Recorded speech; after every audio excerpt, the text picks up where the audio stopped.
Assalamualaikum warahmatullahi wabarakatuh. Salam sejahtera dan salam Malaysia Madani. Sejambak kasih buat peneraju majlis. Junjungan budi kepada barisan hakim yang arif lagi bijaksana.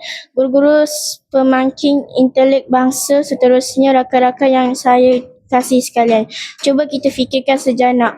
Mengapakah setiap kali kita berhimpun, lafaz rukun negara sentiasa menjadi keutamaan? Adakah sekadar pelengkap majlis atau hanya sekadar kata-kata? Sudah tentu tidak. Rukun negara yang diperkenalkan pada tahun 1970 bukan sekadar 5 prinsip untuk dilafazkan, tetapi merupakan kompas moral yang memandu rakyat Malaysia agar terus hidup bersatu padu walaupun berbeza kaum, agama dan budaya. Justeru pada hari ini, izinkan saya mengupas memuduk pidato peranan rukun negara dalam membangunkan masyarakat yang bersatu padu. Sidang Dewan yang dihormati, paradigma pertama di bawah lembayung kata ketauhidan diaspirasi perpaduan dikecapi. Imam An-Nawawi pernah berpesan, kepercayaan kepada Tuhan ialah cahaya menerangi hati dan kekuatan yang menguatkan jiwa. Pujangga Melayu turut mengingatkan, tegak rumah kerana sendi, runtuh sendi rumah dibinasa. Tegak bangsa kerana budi, runtuhlah bangsa. Prinsip pertama rukun negara, kepercayaan kepada Tuhan, mengajar kita supaya saling menghormati walaupun berlainan agama dan kepercayaan. Setiap agama menyeru umatnya agar mengamalkan kejujuran, kasih sayang, hormat menghormati dan tolong menolong.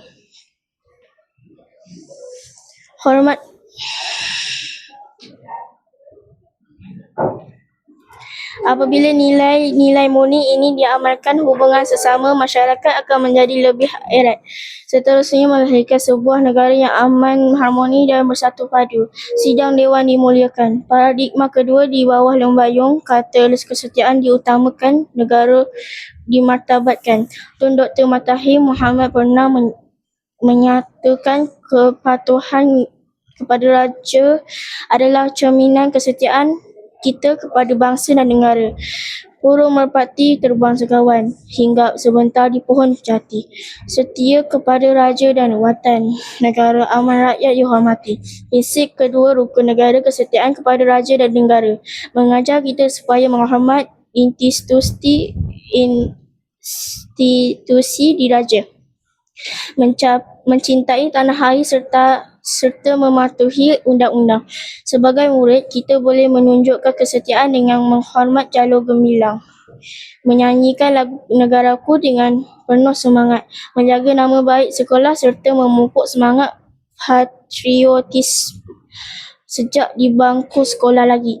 Apabila rakyat bersatu hati dan setia kepada negara, keamanan akan terus terpelihara dan Malaysia akan terus dihormati di persada dunia. Warga Dewan yang saya hormati, paradigma ketiga di bawah lembayung kata kesopanan disemai, perpaduan dicapai. Prinsip kelima rukun negara, kesopanan dan kesusilaan merupakan kunci kepada harmonia masyarakat. Sikap budi bahasa menghormati guru, menyayangi rakan serta menghargai budaya masyarakat lain akan mengeratkan hubungan sesama kita.